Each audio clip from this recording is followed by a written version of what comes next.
Sawadee-kap. Hello and welcome to Daily Wisdom, Walking the Path with the Buddha. Today is our Pali Canon and English study group where we study the words of the Buddha. We do this through reading a chapter in the actual book that we're going through this book series. Then I will share teachings on that chapter and then open up to any questions that you have related to that specific chapter. Each class we will typically cover 10 chapters, and today is the last 11 chapters of this book. We actually are covering 11 chapters rather than the normal 10. So I'd like to welcome all of you to our class today, whether you're joining through Facebook, YouTube, Zoom, you're listening to this on the podcast, or maybe one of the other replays. Welcome to all of you. If you've never been in this program before, that's completely fine, because as I mentioned, we'll be reading the chapters ahead of time as part of this program. We'll actually be reading, and then you'll be able to ask any questions related to what we've read, what I've taught, and so forth. But those of you guys that have been in the program for a period of time, or if you're joining us for the first time and you would like to join us in the future, what you can do is either download these books or download and purchase them, or actually purchase them on Amazon.com or your country's equivalent, and you'll be able to read the chapters ahead of class. That way, when you come to class, you'll be able to come with perhaps questions that you're looking for clarity on. So we'll go ahead and get started today.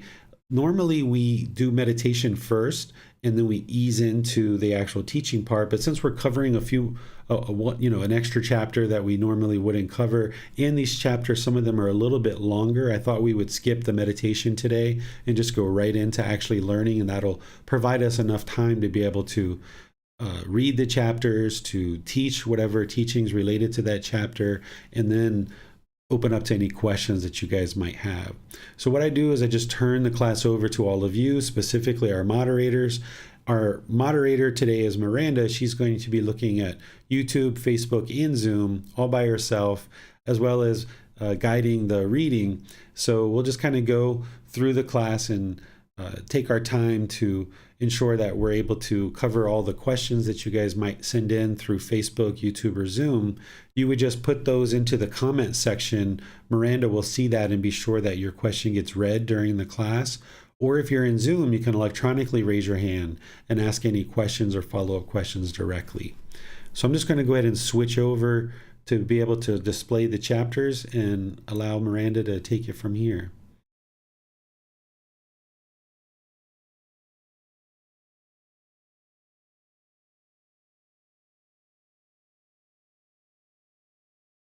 Yes, thank you, sir. Chapter 31, even more fruitful than giving. If, householder, one gives alms, wrought for excellent, and one gives disrespectfully, gives inconsiderately, does not give with one's own hand, gives what would be discarded, gives without a view of future consequences, then wherever the result of that gift is produced for one's mind does not incline towards the enjoyment of superb food, nor toward the enjoyment of superb clothing, nor toward the enjoyment of superb vehicles, nor toward the enjoyment of whatever is superb among the 5 objects of sensual pleasure. Also, one's children and wives, and one's slaves, servants, and workers do not want to listen to one, do not lend an ear, and do not apply their minds to understand. For what reason? Just this is the result of actions that are done disrespectfully. If, householder, one gives alms, whether wrought for excellent, and one gives respectfully, gives considerately, gives with one's own hand, gives what would not be discarded, gives with a view of future consequences, then wherever the result of that gift is produced for one's mind inclines towards the enjoyment of superb food, toward the enjoyment of superb clothing, toward the enjoyment of superb vehicles, toward the enjoyments of whatever is superb among the 5 objects of sensual pleasure. Also, one's children and wives, and one's slaves, servants, and workers want to listen to one, lend an ear, and apply their minds to understand. For what reason? Just this is the result of actions that are done respectfully. In the past, householder, there was a Brahmin named Balama. He gave such a great alms offering as this: 1. 84,000 golden bowls filled with silver. 2. 84,000 silver bowls filled with gold. 3. 84,000 bronze bowls filled with bullion. 4, 84,000 elephants with golden ornaments, golden banners, covered with nets of gold thread. 5, 84,000 chariots with upholstery of lion skins, tiger skins, leopard skins, and saffron-dyed blankets, with golden ornaments, golden banners, covered with nets of gold thread. 6, 84,000 milk cows with jute tethers and bronze pails. 7, 84,000 maidens adorned with jeweled earrings. 8, 84,000 couches spread with rugs, blankets, and covers, with excellent coverings of antelope hide, with canopies and red bolsters at both ends. 9, 84,000 coaties of cloth made of fine linen, fine silk, fine wool, and fine cotton. How much more of food and drink, snacks, meals, refreshments, and beverages? It seemed to be flowing like rivers. You might think, householder, he was someone else, the Brahma Valama, who on that occasion gave that great alms offering. But you should not look at it in such a way. I myself was the Brahmin Valama, who on that occasion gave that great alms offering. Now, householder, at that alms offering there was no one worthy of offerings, no one who purified the offering. Even more fruitful than the great alms offering that the Brahmin Valama gave would it be to feed one person accomplished in view. Even more fruitful than the great alms offering that the Brahmin Valama gave, and feeding 100 persons accomplished in view, would it be to feed the once returner. Even more fruitful than the great alms offering that the Brahmin Valama gave, and feeding 100 once returners, would it be to feed one non-returner. Even more fruitful than the great alms offering that the Brahmin Valama gave, and feeding 100 non-returners, would it be to feed one arhat. Even more fruitful than the great alms offering that the Brahmin Valama gave, and feeding 100 arhats, would it be to feed one Pachaka Buddha. Even more fruitful than the great alms offering of that Brahmin Valama gave, and feeding 100 Pachaka Buddhas, would it be to feed the Tathagata, the Arhat, the perfectly enlightened one. Would it be to feed the community of monks headed by the Buddha? Would it be to build a dwelling dedicated to the community of the four quarters? Would it be for one with a mind of confidence to go for refuge to the Buddha, the teachings, and the community? Would it be for one with a mind of confidence to undertake the fine training precepts, to abstain from the destruction of life, to abstain from taking what is not given, to abstain from sexual misconduct, to abstain from false speech, to abstain from liquor, wine, and intoxicants, substances that cause heedlessness, the basis for heedlessness? As great as all this might be, it would be even more fruitful if one would develop a mind of loving kindness, even for the time it takes to pull a cow's udder. As great as all this might be, it would be even more fruitful if one would develop perception of impermanence for just the time of a finger snap. All right. Thank you, Miranda. There's a few different things going on in this teaching, and I'll cover all of these for you. Here, of course, the Buddha is talking about generosity and practicing generosity. And as I've taught in the group learning program, the practice of generosity is to train the mind to eliminate craving, desire, attachment, and specifically to eliminate selfishness. Because in the unenlightened state, we tend to hold on to things, pursuing our own selfish desires, and we're only interested in doing something if there's some benefit for us. And in order to get to enlightenment, we need to eliminate craving, desire, attachment by training the mind to let go, which is what breathing mindfulness meditation does, but also generosity does that as well. And it also helps to train the mind to eliminate selfishness so that you're not just looking out for yourself and that you're only doing things that are beneficial to yourself, but you're willing to do things for others without any interest in anything in return. This is what it means to practice generosity. And a lot of the generosity in the Buddhist tradition is practiced towards ordained practitioners, towards teachers and guides who are sharing the teachings, but also this practice of generosity can be done amongst other practitioners, amongst villagers and community members, neighbors, people that you're spending time with. So generosity would be your time, effort, energy, or resources. So here the Buddha is talking about someone who kind of doesn't really give with thoughtfulness. He talks about this in this first paragraph, he talks about someone who's kind of disrespectful, who doesn't really give in practice by giving with their own hand and has these other pollutions in the way that they're actually practicing generosity. And he's saying, if somebody practices generosity in this way, then they're going to experience where their children, their wives, their employees essentially aren't going to want to listen to this person, not lend an ear, and they don't apply their minds to understand this person because this person is inconsiderate. This person is giving gifts in an inconsiderate way.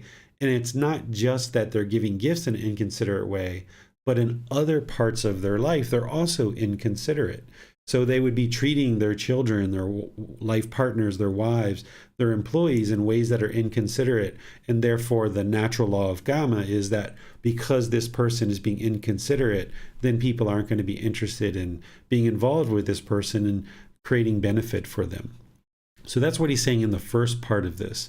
The second part is just the opposite. He's talking about somebody who gives considerately, someone who does put thought behind their gifts and what they're offering in terms of generosity. And because of that, once again, not only are they thoughtful in the way that they provide gifts, but they're also thoughtful in their relationships. So the Buddha is saying here that children, wives, and employees essentially are willing to listen to this person, lend an ear, and apply their minds, not because of the gift that they're giving. There's not a connection like that, but it's more about the mindset of the individual, that if they're giving and practicing generosity in thoughtful ways, then they're going to be thoughtful in their relationships as well. Then the Buddha goes on to talk about this enormous offering that this Brahmin made. And this just enormous offering during that time frame, even today, this would be an enormous offering.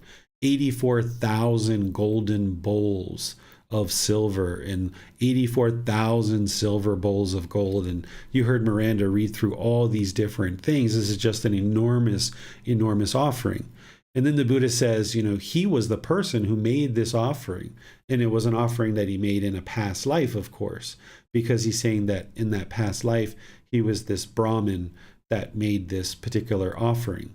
And he's saying this enormous, enormous, enormous offering essentially doesn't amount to the benefit that one would receive, ultimately by the time he gets to the end, that one would receive if they just practiced loving kindness for the time it takes to pull a cow's udder. An udder is like the nipple of a cow to milk a cow. Because people during the Buddha's lifetime would understand that that's a split second. It just takes a split second to pull the udder of a cow. So because of that, the Buddha is basically saying all this enormous offering, if you as an individual practitioner would just practice loving kindness and develop the perception of impermanence, understanding impermanence, just for this time of a finger snap. So this is way more fruitful, the Buddha is saying, than making that enormous offering. And he goes through other successive individuals that someone might make an offering to. When he talks about someone accomplished in view, what he's talking about there is a stream enterer, because a stream enterer would be accomplished in view. And then he says a once returner, a non-returner, and an arahant. These are the 4 stages of enlightenment. And then there's this, I don't even know how to pronounce it, a Pakya Buddha.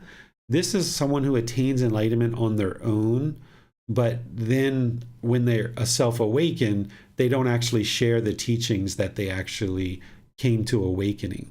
The difference between that person and an actual fully perfectly enlightened one who's a Tathagata, a Buddha, is someone who awakens on their own, self-awaken, and then shares the teachings in a way that guides countless people to enlightenment during their lifetime and then after their death.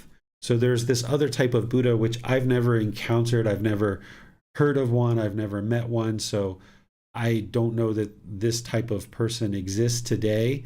But during the lifetime of the Buddha, he's talking about this Pakya Buddha, someone who essentially has awakened in their own independent journey without the help of any teachers, but yet they don't have the ability and the capability to share the teachings and guide countless people to enlightenment. They just awaken on their own and then basically just live their life. Where a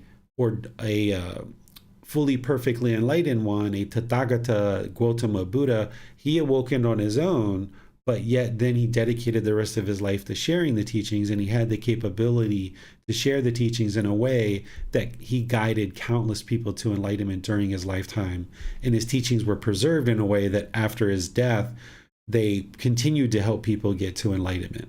So the Buddha is saying that that enormous offering, it would be more beneficial to make, an offering to just one of these individuals, a stream enterer, a once returner, a non-returner, an arahant, a Pakya Buddha, and of course a Tathagata, a fully perfectly enlightened one. Making an offering to that person is enormously beneficial.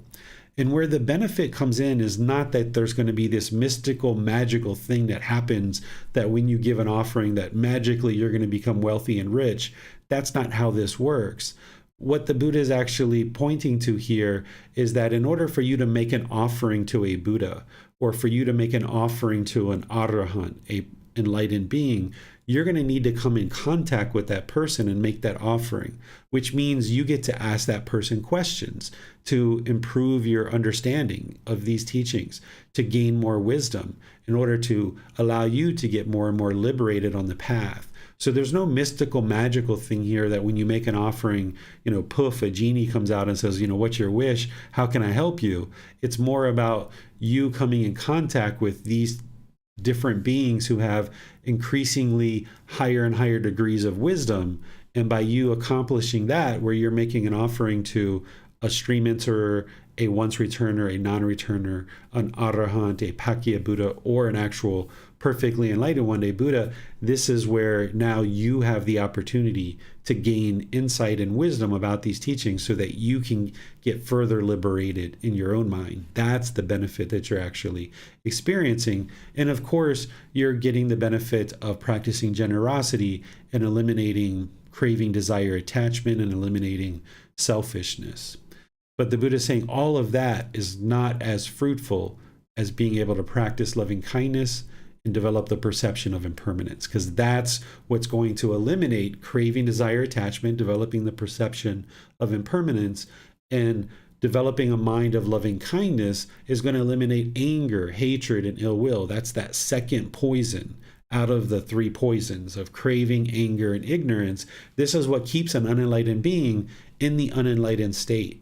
It's when you transform these to generosity, loving kindness, and wisdom that then the mind moves to enlightenment and experiences the enlightened mental state. So that's why practicing loving kindness and developing this perception of impermanence, even for a finger snap or the pull of a cow's udder, is highly fruitful and beneficial, that the Buddha is explaining, even more so than that enormous offering that he gave in a previous life.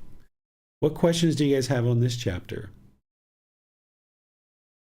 It appears we don't have any questions right now, sir. All right, we'll go ahead and move on to chapter 32 then. Okay, let's go to Jan to read this chapter. Thank you, Miranda.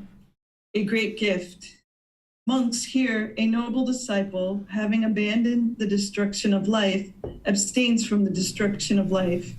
By abstaining from the destruction of life, the noble disciple gives to an immeasurable number of beings freedom from fear, hostility, and harm. He himself, in turn, enjoys immeasurable freedom from fear, hostility, and harm. This is the first gift, a great gift, highest of long-standing, traditional, ancient, untainted, and never before tainted, which is not being tainted and which will not be tainted, not refused by wise ascetics and Brahmins. This is the stream of merit, stream of the wholesome, nutriment of peacefulness, heavenly, ripening peacefulness, conducive to heaven, that leads to what is aspired for, needed, and agreeable to one's welfare and peacefulness. The other four precepts, which are abstaining from taking what is not given, abstaining from sexual misconduct, abstaining from lying, and abstaining from consuming substances that cause heedlessness, are repeated with the Buddha's guidance. There are, monks, these 5 gifts, great gifts, highest of long-standing, traditional, ancient, untainted, and never before tainted, which are not being tainted and will not be tainted, not refused by wise ascetics and Brahmins. All right. Thank you, Jan. So here the Buddha is once again talking about giving and generosity and gifts, but he kind of turns this around a bit. Rather than talking about giving our time, effort, energy, and resources, he's talking about giving this gift of elimination of fear and hostility and harm. And the way that we give that gift to other beings is through our own practice. By us choosing to practice the 5 precepts, which is what this one is guiding us on, is ensuring that we're looking at those and practicing those well, that we give this gift to other beings of freedom from fear, hostility, and harm by not destroying life or taking life. And that is going to be very beneficial to those beings. It's also going to be very beneficial to our life as well. So that's why the Buddha says that it essentially is the nutriment of peacefulness. What that means is that's essentially like a building block, or that's what feeds peacefulness, is by practicing this particular precept. And he talks about all the other precepts in a similar way. Stealing, sexual misconduct, lying, and abstaining from substances that cause heedlessness, that by us practicing these, we give other beings this freedom from fear, from hostility, and harm. Because when we steal, we're actually harming other beings. When we have sexual misconduct, we're harming other beings. When we're lying, we're harming other beings. When we have substances that cause heedlessness, we're oftentimes harming other beings. When the mind is heedless, then we do things that are not very wholesome. So by us practicing these 5 precepts and developing our moral conduct, cleaning up our own decisions about our moral conduct related to the 5 precepts, then we give this really wonderful gift to other beings. And I think this is a very nice way to help you see how, yes, this practice is all about you and developing your own mind and developing your practice of these teachings. But by you doing that, not only is it helping you, it's helping those close to you, and it's helping all of humanity. This is something that I oftentimes share with students. So think about that as you're working on cleaning up your own practice, that this practice and this development of your life practice, it isn't about going out and changing other people and fixing other people. It's about fixing your own mind and your own decisions. And by you doing that, that's going to really help a whole lot of other beings as well as yourself. So what questions do you guys have on this? Jan has her hand raised, so let's go to her. Thank you, Miranda. Thank you, Teacher David. I'd like to get some guidance in thinking about lying. So I want to share something that happened to me in the past. When my mother was dying, my sister came to the hospital. I was taking care of my mother at the hospital, before that at the hospital. And my mother told me that she didn't want my sister to take care of her. So my mother confided in me that she did not want my sister there caring for her. And so I was in this difficult position of explaining to my sister that she shouldn't stay in the hospital. She could visit my mother, but shouldn't stay in the hospital. And I didn't tell her. I didn't feel that it was beneficial to my sister or anyone to tell her that our mother doesn't want you there. But I felt like I was telling my sister an untruth at the same time, and it's been troubling me ever since. I don't know if I'm being clear. So I felt like I was not telling the truth to my sister, but I chose not to do that because I thought it would be more harmful for her to hear the truth. And I don't know if I did the right thing. If I was ever in that situation again, I wouldn't know what to do. So I don't know if you could offer some guidance about that.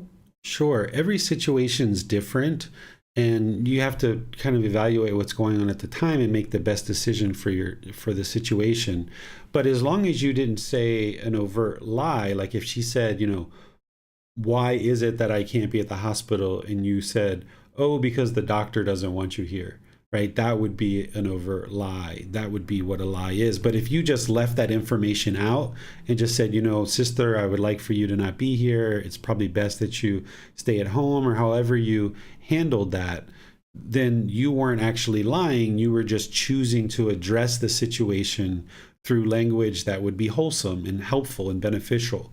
The Buddha talks in other parts of his teachings about not only the 5 factors of well-spoken speech, which is speaking at the right time, what we say is true, we speak gentle, we speak beneficial, and with a mind of loving kindness, but he also talks about speech that is agreeable and disagreeable to others.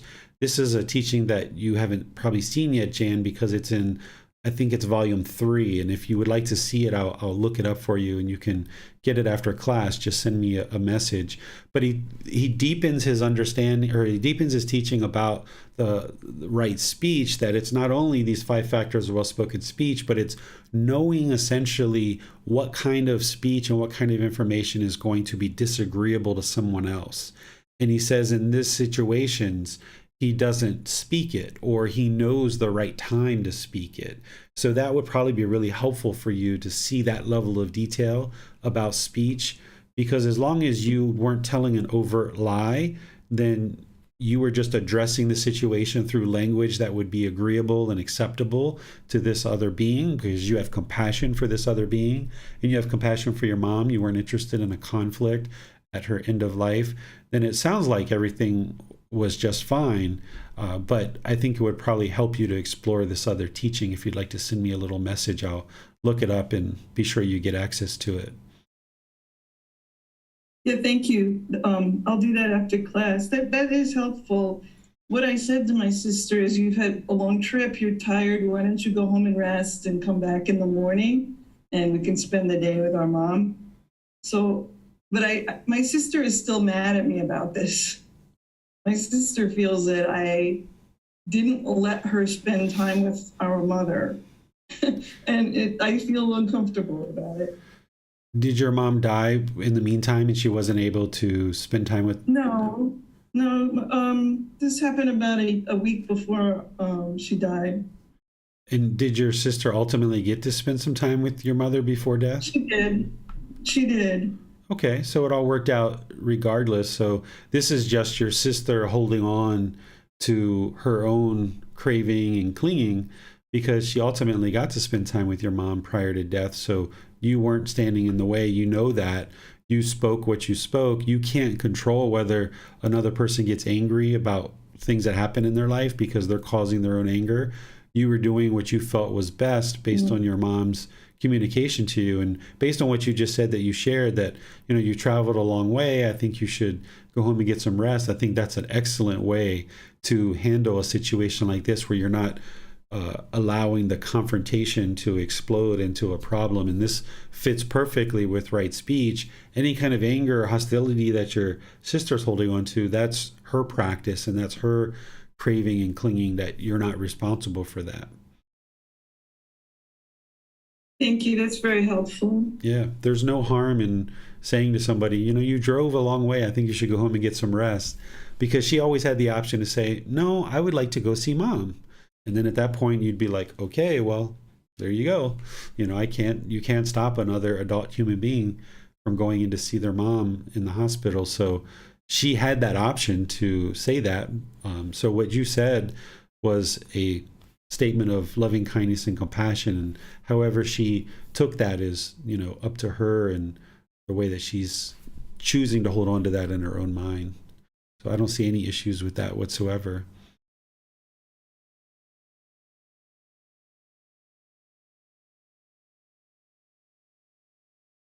It doesn't seem we have any other questions right now, sir. All right, so we'll go on to the next chapter, 33.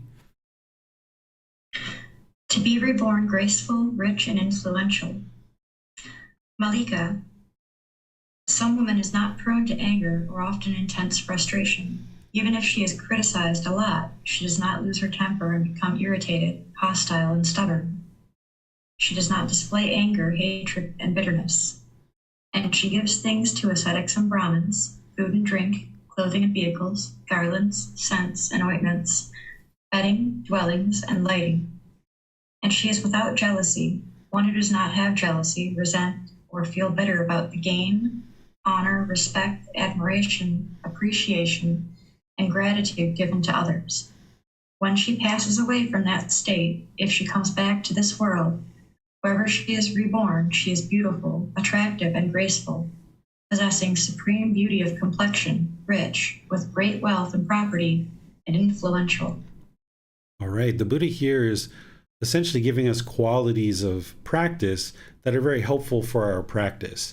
He ultimately talks about somebody who's being reborn in a better place and the benefits of having practiced in this life, what it's going to create in the next life.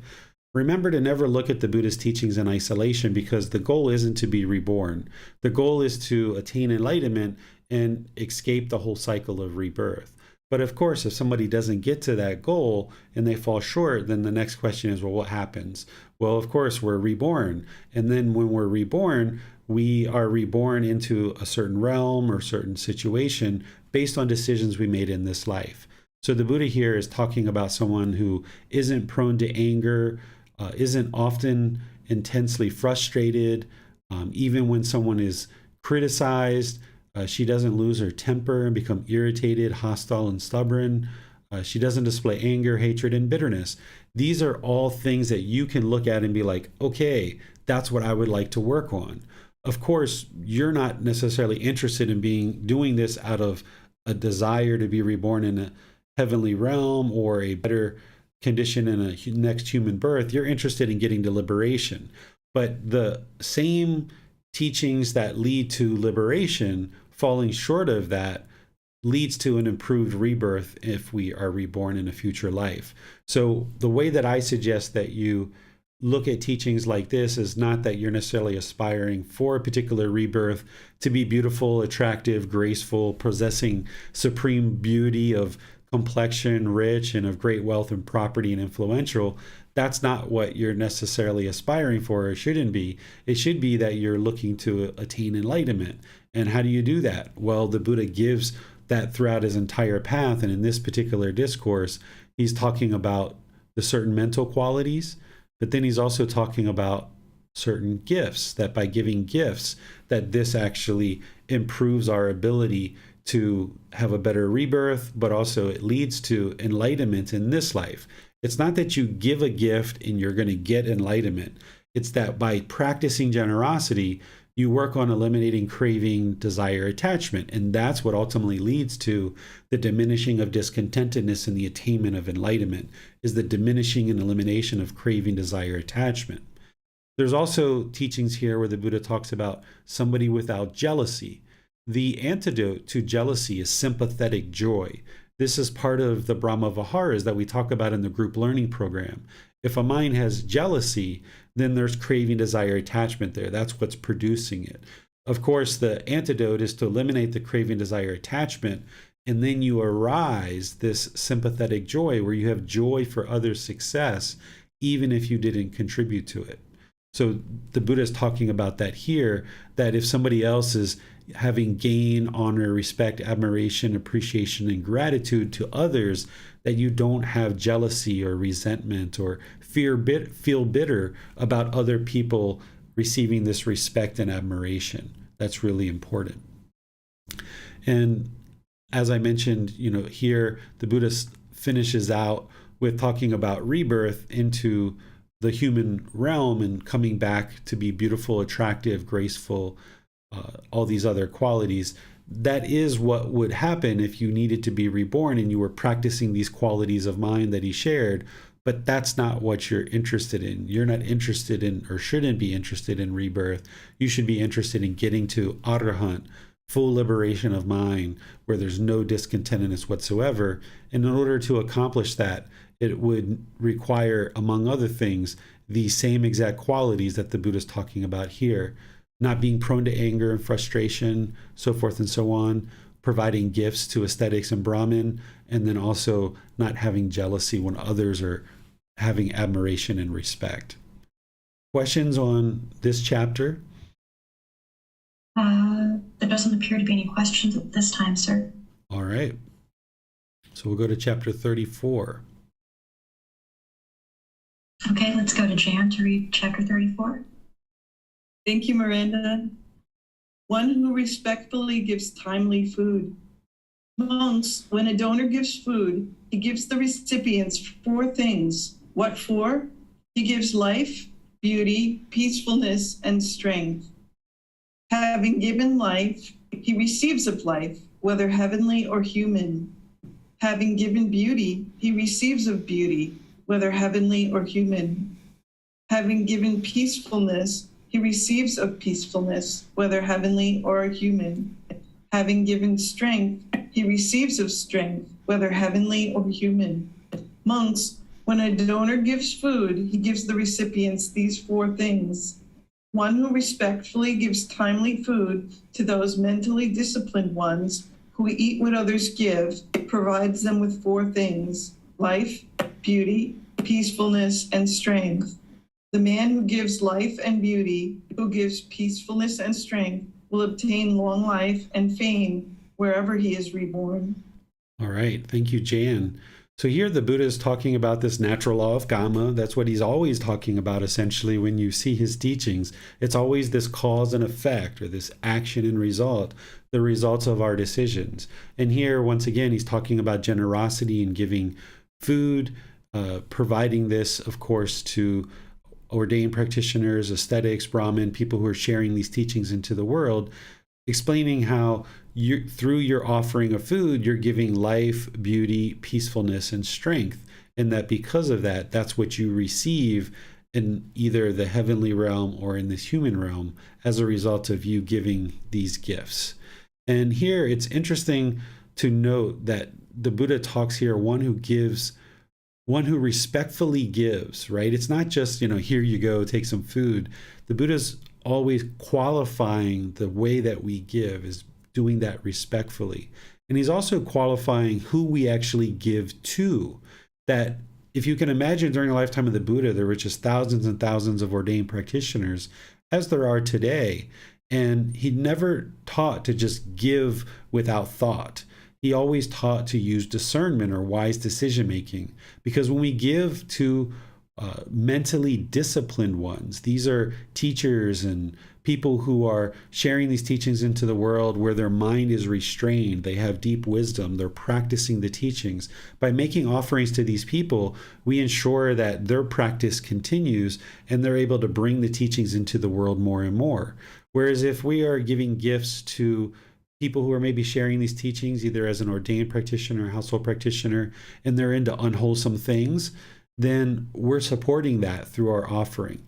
So the Buddha always talked about providing offering to virtuous practitioners, or here used mentally disciplined ones, because in order to have mental discipline, somebody would need to have developed wisdom, moral conduct, and mental discipline as part of the Eightfold Path. And by sharing your offering with people who have mental discipline and they're sharing these teachings, then that allows them to continue their practice.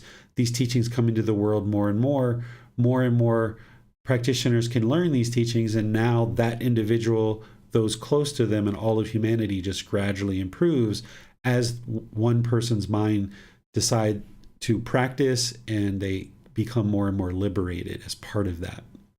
So what questions do you guys have on this chapter? Sir, this is about giving food, but when people give ordained practitioners other gifts like robes, or I don't know the technical name for it, the fan that they use during their services when they're reciting Buddhist teachings, does that have different effects for the donor, or the same? Different. Here the Buddha is talking specifically about food. But when we give clothing, we're giving a different object, and there's something different that we're giving, so therefore there's a different result as part of it. And there's parts of the Buddhist teachings where you can see him talk about different gifts and what we're giving. And as you saw in the previous chapters, one of the best things we can give anybody is to practice the 5 precepts.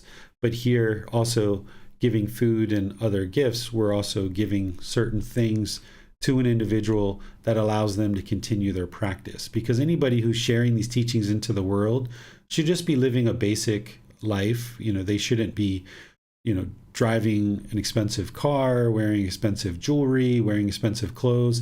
In fact, I'm aware of a story during the lifetime of the Buddha that someone gave him a very rich and luxurious piece of fabric in order to make a robe during his lifetime.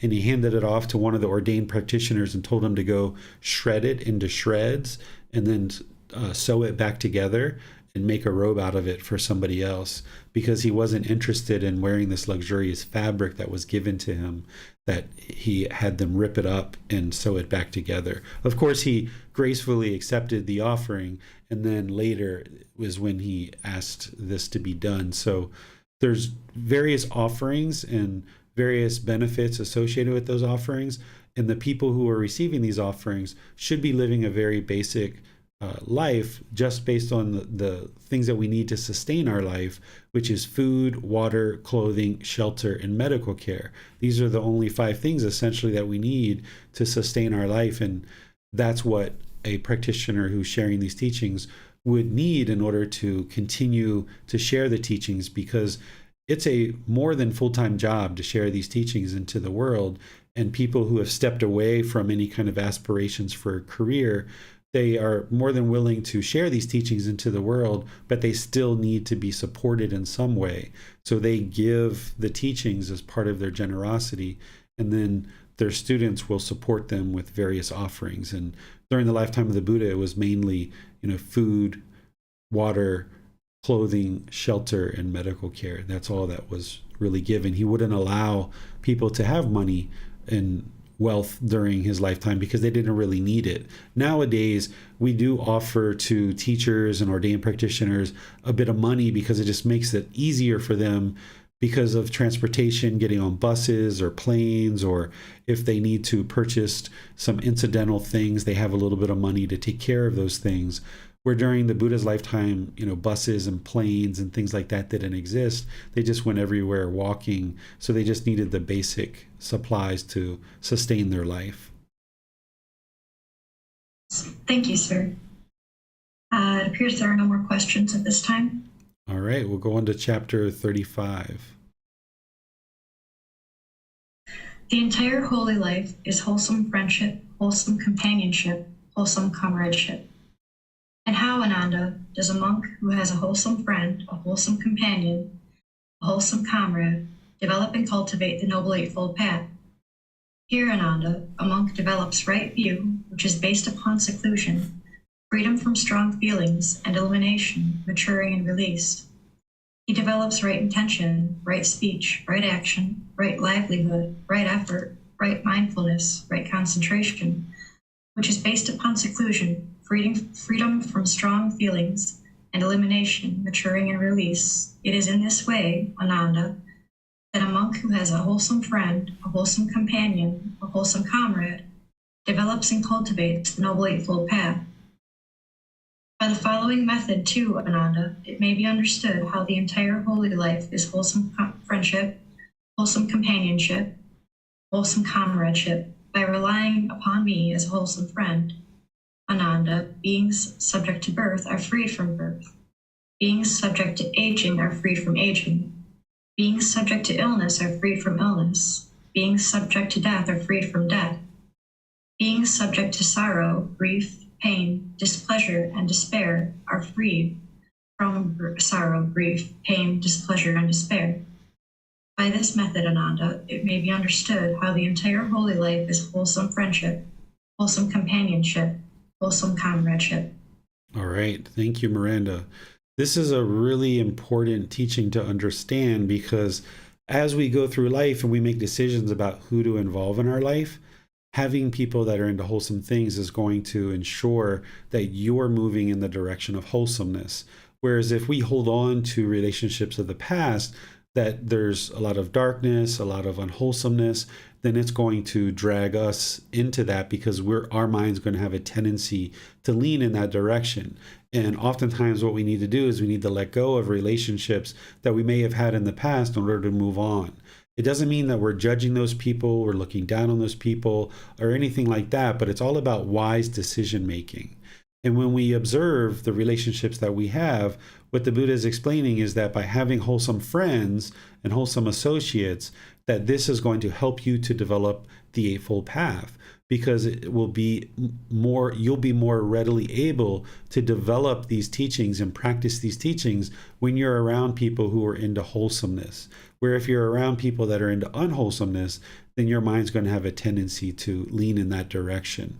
So we can make wise choices about our new friends and people that we choose to interact with now, but there's maybe certain people in your life that you've been friends with that are into unwholesome things, and the relationship is really struggling, and it might just make sense to let that go and move on. Again, not out of judgment, not that you're looking down on this person or you think that you're better than them, but choosing for your own loving kindness for this being who you are, choosing with compassion, concern for your own misfortune, or also this loving kindness of this genuine interest in seeing yourself be well. You can also have those same qualities for anybody that you choose to move on from. You can choose that I'm going to move on from this relationship, but still maintain loving kindness and compassion for this person, but not necessarily maintain the relationship, and just know that it's best to move on. And the Buddha is saying that this is essentially the whole holy life, because no matter how much work that you're doing on the Four Noble Truths, the Eightfold Path, the Five Precepts, and all these other teachings, if we surround ourselves with a bunch of unwholesomeness, it's going to be hard for you to ascend beyond that. If you remember the lotus flower that I talk about in the group learning program as a symbol of enlightenment, the lotus flower has its roots deep down into the murkiness of a pond. And then as it develops its roots and its stalk, it rises up through the murky water, and it gets really high above the water, and it blooms into this beautiful flower. Well, in order to do that and accomplish that, you have to rise above the murkiness and the dirtiness, the pollution of the world. The more you learn these teachings, the more you understand discontentedness, you're going to see that a vast majority of the world is really stuck and tightly stuck in discontentedness. And they're causing it themselves, and they just don't realize it because they don't have the wisdom to understand that. And as long as our mind is holding on to certain unwholesome relationships, then we can't rise above that murkiness of the pond and bloom like a lotus flower. What questions do you guys have on this chapter? Jan has her hand raised, so let's go to her. Thank you, Miranda. Thank you, Teacher David. Teacher David, would you suggest extending this to include the kinds of books that we read, the kinds of perhaps entertainment that we, programs we might watch, movies and so forth? Yeah. Environments beyond people. Would it be wise to watch, what we're exposing ourselves in these other ways too? Absolutely. That's really wise, because if we're exposing the mind to unwholesome media and input, which didn't exist during the lifetime of the Buddha, other than what he talked about as fairs and beautiful people singing, this was kind of like the most that they had during his lifetime. They didn't have the multimedia things that we have today, but he talked about kind of avoiding participating in the things that they had during his lifetime, which is related to the unwholesomeness that we can see in certain media and photos and images that can arise, things like sensual desire or ill will or other things like this in the mind. The more of that unwholesomeness that you're putting in, your mind's feeding off of that stuff. So if you adjust what you're putting into the mind in terms of music or television content, movies, books, things like this, and you look for wholesome things, then that's going to feed the mind and nourish the mind in ways that this unwholesomeness isn't going to do. So when you're doing all this work on this path and you're reading all these books about Buddhism and the words of the Buddha, you're attending classes, you're meditating, you're really nurturing the mind and feeding it all this healthy input through developing your practice along this path.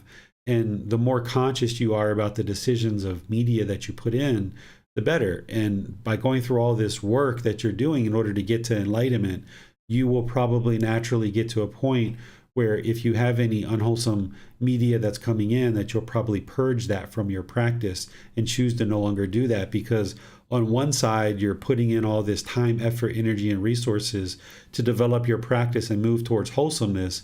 But if on the other side, you're putting in all this unwholesome stuff, it's like it's off balance. It's not allowing you to continue to ascend to more and more wholesomeness. So that would be a very wise decision for you to make. And it's not related specifically to this teaching, but there's other teachings that the Buddha shares along those lines in terms of ensuring that we're participating in activities and events that are wholesome rather than unwholesome. Thank you. You're welcome. Teacher David, there can be times when, while a practitioner is deepening their practice and they are developing these wholesome friendships and companionships and letting go of past relationships that are unwholesome, that there may be an attachment from that other person where they become angry about the friendship ending. How do you think that a practitioner would be best to deal with those types of situations? Because of what we know about the unenlightened mind and someone who's doing unwholesome things, we know that they're unenlightened. It craves permanence. It wants to hold on to this person, and you might be choosing to move on from a relationship. And the best way to ease that for the other being is to do that gradually without them even necessarily realizing what you're doing, is that you might have made the conscious choice to distance yourself from this person and move on from the relationship. And if you can do that gradually, where, like, say you're living with the person full time, maybe you've made the conscious choice that you're going to end this relationship, but you just haven't told this person. The best thing you can do is like start spending a day or two away, where you go maybe stay at a girlfriend's house, your parents' house, maybe go stay somewhere else for a couple of days, then come back with that person, then go away for a few days and come back, go away for a few days and come back. But even still with that and doing that gradually over time, allowing their mind to gradually release, even with that, somebody who's off the path and doesn't understand craving, desire, attachment, their mind can still be heavily attached and holding on. There's people that haven't seen each other for 5 years and the mind's still attached to that person from 5 or 10 years ago. But this is a way to kind of ease out of the relationship, is by introducing this impermanence and coming back and forth multiple times and kind of getting that person used to you not being around anymore. But even with that, like I said, with somebody who's not on the path, their mind is still holding on because they're not practicing breathing mindfulness meditation. They're not practicing generosity. They're not training their mind to let go of craving because they still have that ignorance or unknowing of true reality, not even realizing that that's a problem for them. So that's about the best thing that you can do for somebody. But in certain situations, even that's not going to provide much relief for them because their mind is more heavily polluted and defiled with these craving, anger, and ignorance. Thank you, sir. You're welcome. It appears there are no more questions right now. All right. So we go to 36. Okay, let's go to Jan. Thank you, Miranda. The cycle of rebirth without discoverable beginnings for beings hindered by ignorance and fettered by craving. An eon is long, monk. It is not easy to count it, and say it is so many years, or so many hundreds of years, or so many thousands of years, or so many hundreds of thousands of years.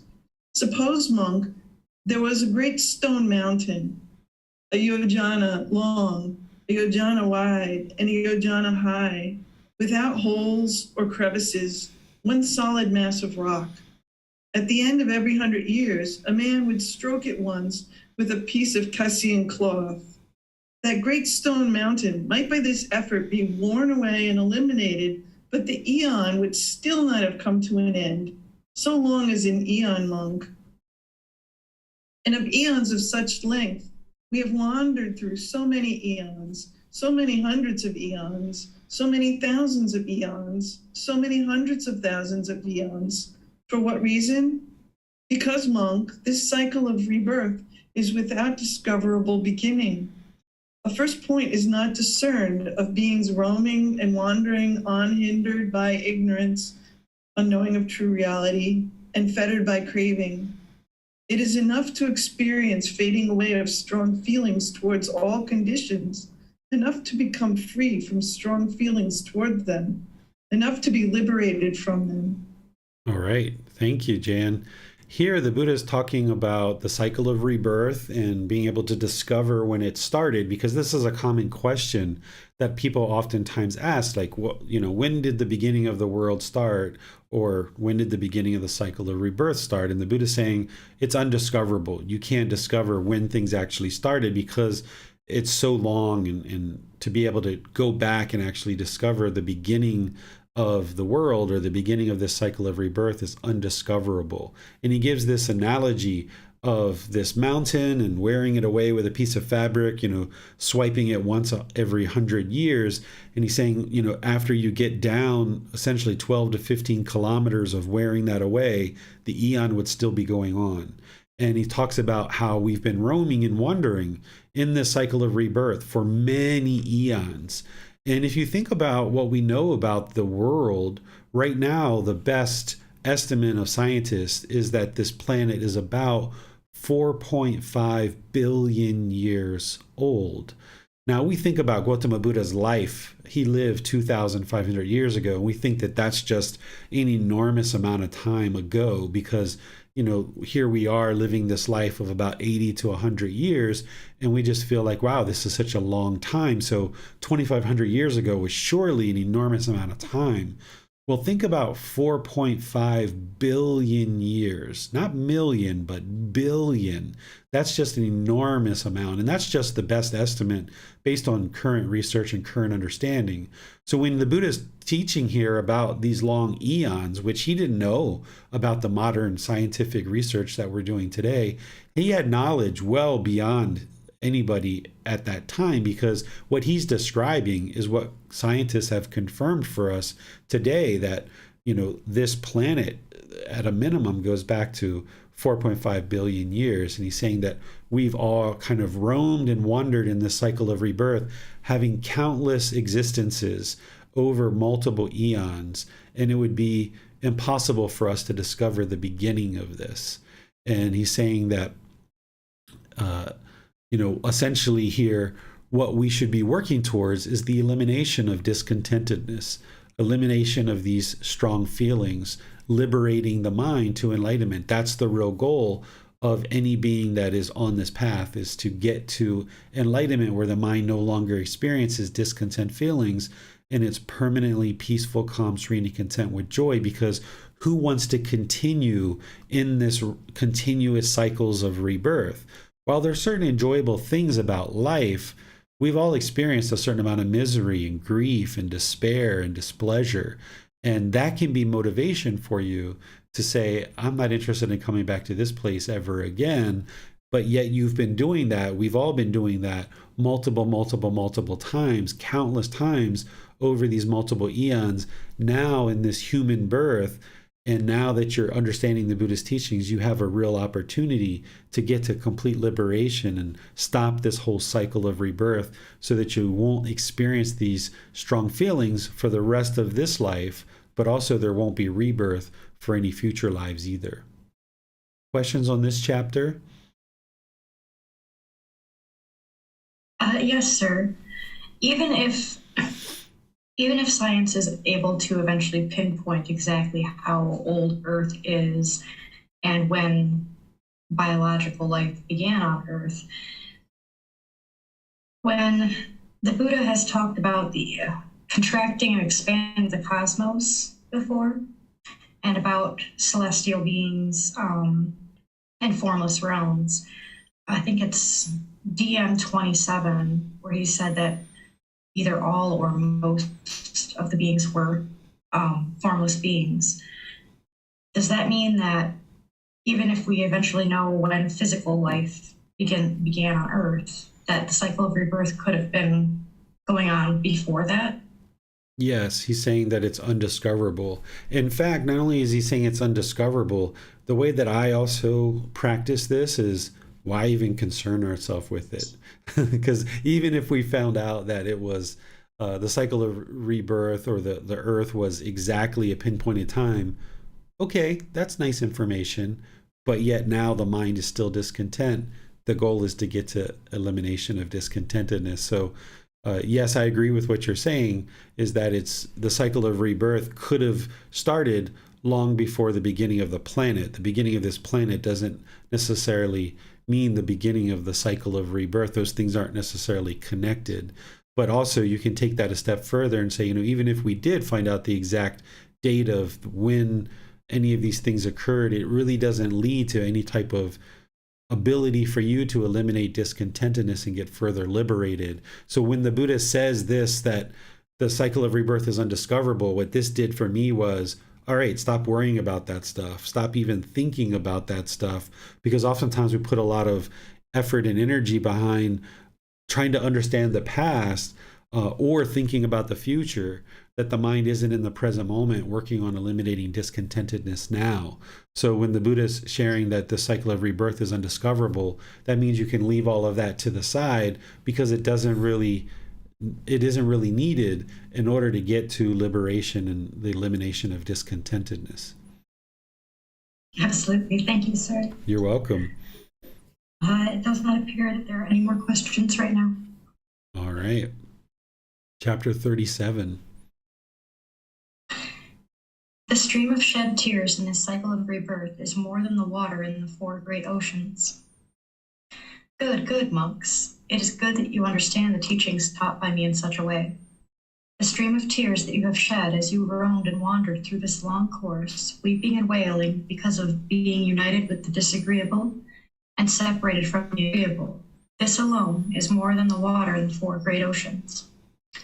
For a long time, monks, you have experienced the death of a mother. As you have experienced this, weeping and wailing because of being united with the disagreeable and separated from the agreeable, the stream of tears that you have shed is more than the water in the four great oceans.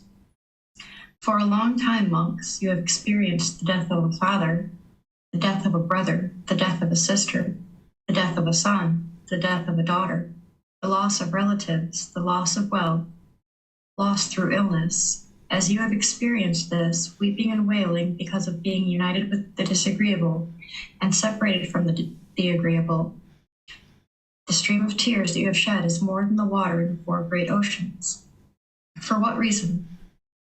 Because, monks, this cycle of rebirth is without discoverable beginning. A first point is not discerned of beings roaming and wandering on, hindered by ignorance, unknowing true reality, and fettered by craving. It is enough to experience fading away of strong feelings towards all conditions, enough to become free from strong feelings towards them, enough to be liberated from them. All right, thank you. So what I do when I've read these chapters is I read it and then I take it in and I close the eyes and I envision the amount of water that's on this earth. If you've ever seen a globe, or if you've ever been on the water in a boat and you've seen the amount of water that's on the earth, the Buddha is using this to help us understand the voluminous tears that we've shed in all of our previous existences. And this is essentially sharing with you that you've just had countless existences prior to this one. And this is because we've been roaming and wandering through this cycle of rebirth, hindered by ignorance and fettered by craving. It's ignorance, or the unknowing of true reality, that is the primary problem that keeps the mind trapped in the unenlightened state.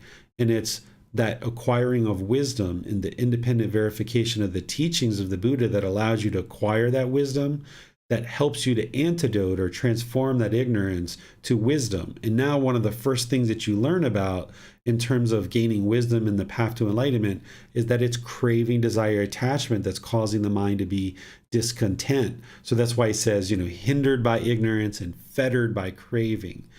That the fetter is this ball and chain that's keeping you trapped in this cycle of rebirth. It's a pollution or a taint of mind.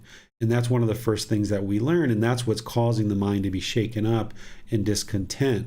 So the Buddha's here sharing that we've had so many relatives in our life that we've lost, and that we've lost this wealth, and we've had illness and all these other things, that we've cried so many tears that it's more volume than all the water and all the seas, essentially.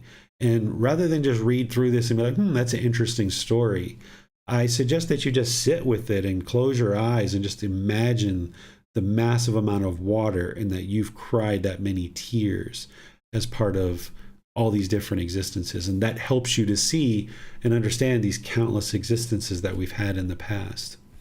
Questions on this chapter? There doesn't appear to be any questions at this time, sir. All right. We'll move on to chapter 38. Okay, let's go to Jan for chapter 38. Thank you, Miranda. Having experienced the same thing in this long course, monks, this cycle of rebirth is without discoverable beginning. A first point is not discerned of beings roaming and wandering, unhindered by ignorance, unknowing of true reality, and fettered by craving. Whenever you see anyone in misfortune, in misery, you can conclude, we too have experienced the same thing in this long course. Whenever you see anyone happy and fortunate, you can conclude, we too have experienced the same thing in this long course. It is not easy, monks, to find a being who in this long course has not previously been your mother, your father, your brother, your sister, your son, your daughter. For what reason? Because, monks, this cycle of rebirth is without discoverable beginning. A first point is not discerned of beings roaming and wandering on, hindered by ignorance, unknowing of true reality, and fettered by craving. It is enough to experience fading away of strong feelings towards all conditions, enough to become free from strong feelings towards them, enough to be liberated from them. All right. Thank you, Jan. So here, there's a couple of things to talk about, even though it's a fairly short excerpt from the discourse. Of course, the Buddha is talking about that the cycle of rebirth doesn't have a discoverable beginning, but then he talks about how any beings that we observe that's having misfortune or misery, we can understand that we experience those same things at some point in either this life or previous lives. And this can help you to develop your loving kindness and compassion for other beings. This loving kindness is a genuine interest in seeing others be well. Compassion is a concern for the misfortune of others. So when you see people that are having misfortune, rather than judge them or measure or compare, or look down on them with conceit and arrogance, instead have concern for their misfortune because that individual was once you. So if you walk down the street and you see somebody that doesn't have food, they're in dirty clothes, they're maybe homeless, don't have shelter, you have experienced that at some point as well. And you can then have this compassion and make your decisions about that situation through that compassion.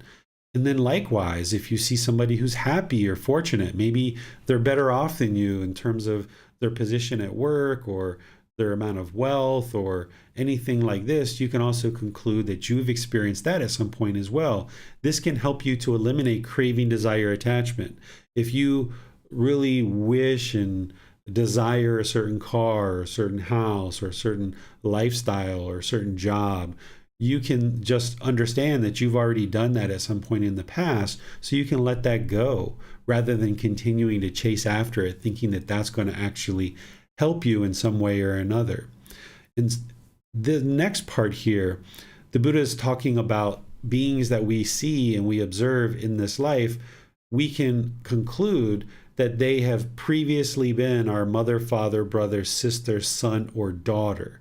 This is really helpful to also develop loving kindness and compassion here.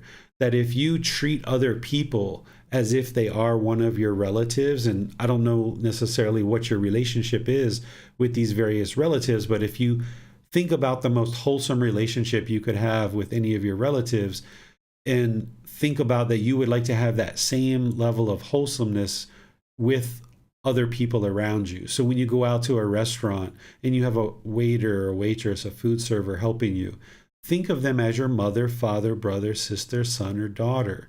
Or you have a taxi driver, or you are in a mall shopping and there's somebody that bumps into you and drops their bags.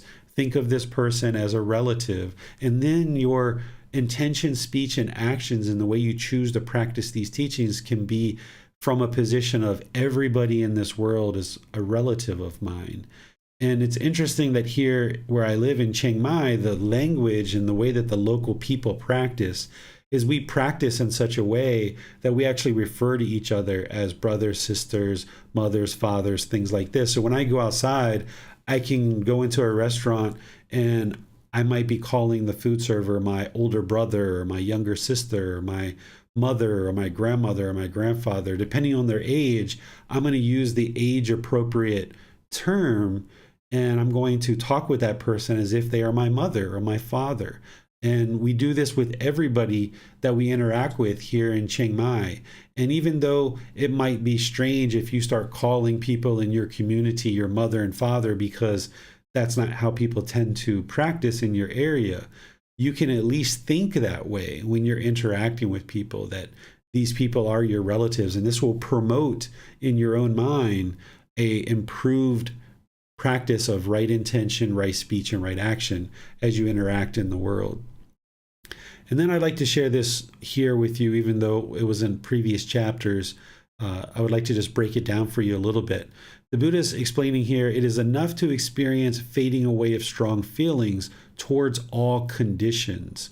What he's explaining here is conditioned objects, impermanent objects. He's saying essentially that we need to liberate ourselves from clinging and craving for these conditioned objects, because that's what's going to cause discontentedness. So a conditioned object is something that arises, that changes, and fades away.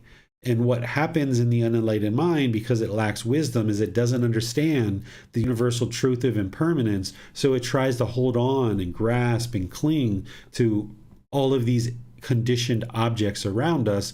And when the mind's holding on to these things, then it experiences discontentedness as a result. And what the Buddha is explaining here is to eliminate that, eliminate the clinging and holding on to these conditioned objects. And he's saying that's essentially what is going to lead to your liberation, is by eliminating craving, desire, attachment, this clinging, this grasping, these expectations, these wants of holding on to things permanently. Questions on this chapter? Doesn't look like we have any questions right now, sir. All right. We'll move to chapter 36.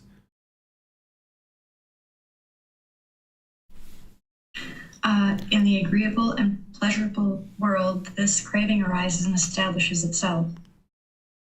The eye in the world is agreeable and pleasurable. The ear, the nose, the tongue, the body, the mind in the world is agreeable and pleasurable. And there is this craving arises and establishes. The eye in the world is agreeable and pleasurable. The ear, the nose, the tongue, the body, the mind in the world is agreeable and pleasurable. And there, this craving comes to be abandoned. There, its elimination comes about.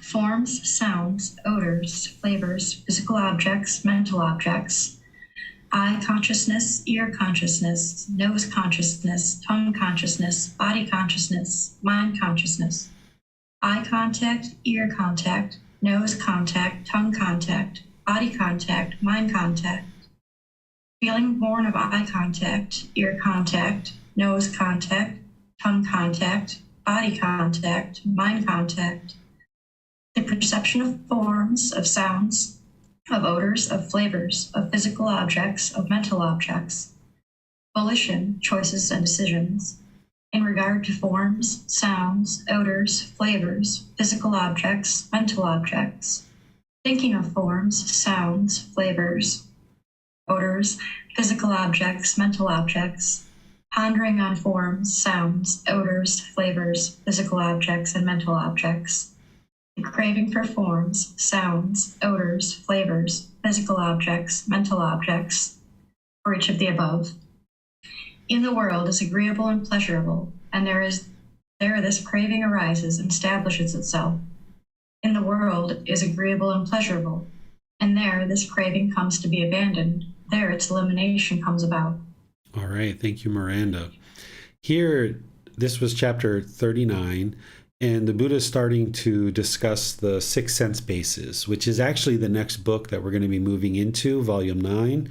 And these six sense bases are the eyes, the ears, the nose, the tongue, the body, and the mind. These are the 5 normal sense bases that we think about, that you might have learned in school.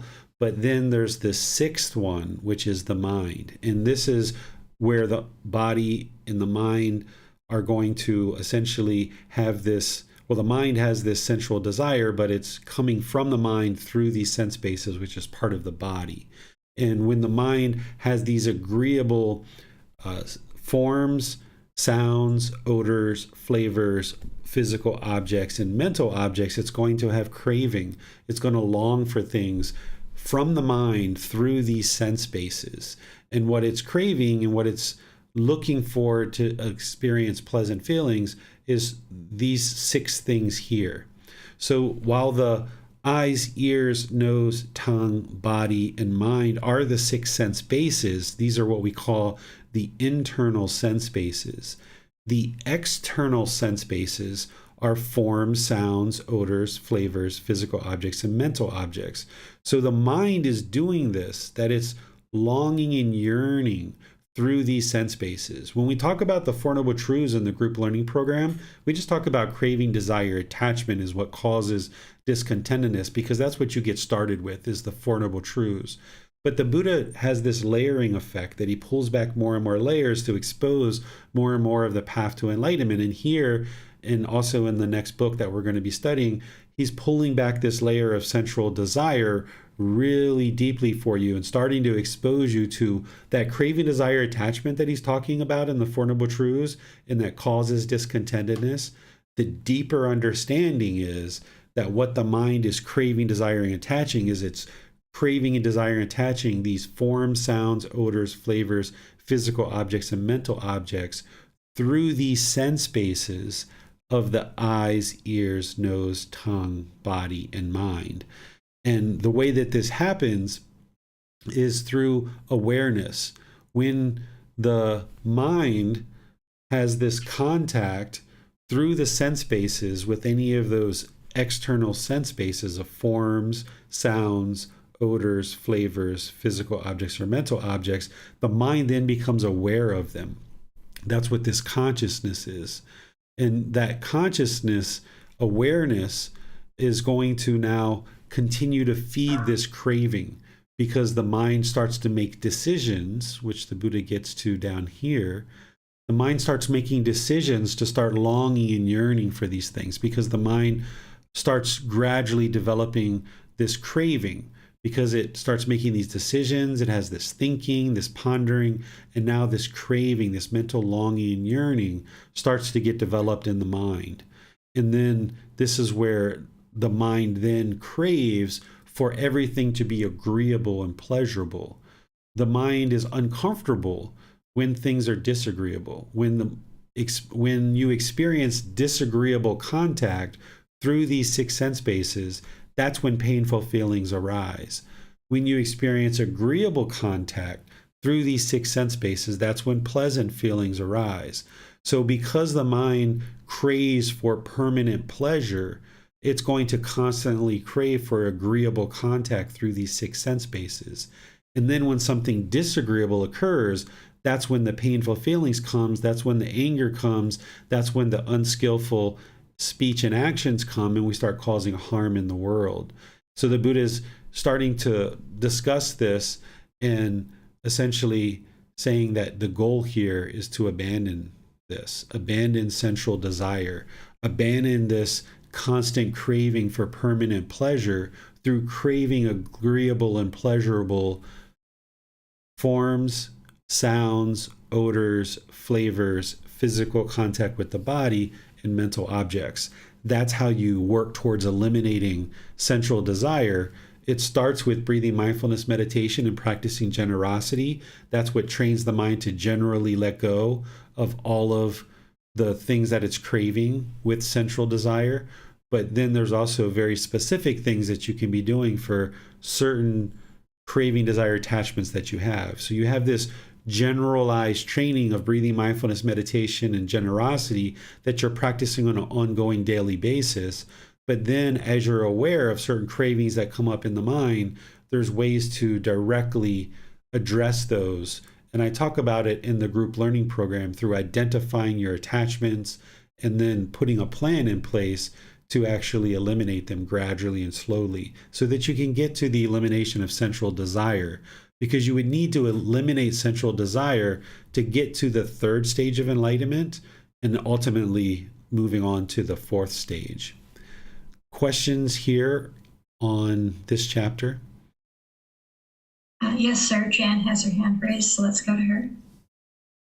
Thank you, Miranda. Thank you, Teacher David.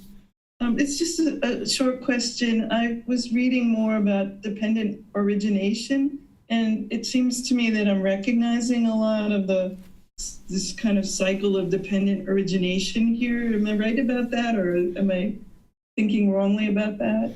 The Buddha does mention the six sense bases in dependent origination. He mentions contact, he mentions consciousness and things like that. So dependent origination is what we call the ultimate truth. This is the highest teaching of the Buddha that explains why we experience discontentedness and why we experience constant rebirth and the cycle of rebirth. So everything that the Buddha taught in one way or another goes back to this dependent origination because it's the highest ultimate truth. So whether it's the three poisons, whether it's the even the five precepts, the Eightfold Path, the six sense bases, everything connects back to that because it's the highest truth. So you'll start seeing those connections by learning these other teachings. By the time you understand dependent origination, it all starts to connect. So you learn these more detailed teachings of, the Four Noble Truths, the Three Universal Truths, the Eightfold Path. All of these things are kind of like the beginning of your journey with this path to enlightenment. And then ultimately, before you get to the first stage of enlightenment, you would need to start understanding dependent origination. And that's where you start seeing these connections that you're seeing, Jan. So that's good that you're seeing the connections, and just know that everything connects back to that in one way or another, because the goal of this path is to eliminate discontentedness and eliminate the cycle of rebirth. And it's dependent origination that explains to you why we experience discontentedness in a much more detailed fashion than the Four Noble Truths. And it also explains why we experience the cycle of rebirth. All the other teachings that the Buddha is explaining is helping us to eliminate all of that. And then it's the dependent origination that's showing us why it's actually occurring. Thank you, teacher. You're welcome. It looks like there are no more questions for right now, sir. All right. You guys are so polite. Chapter 40.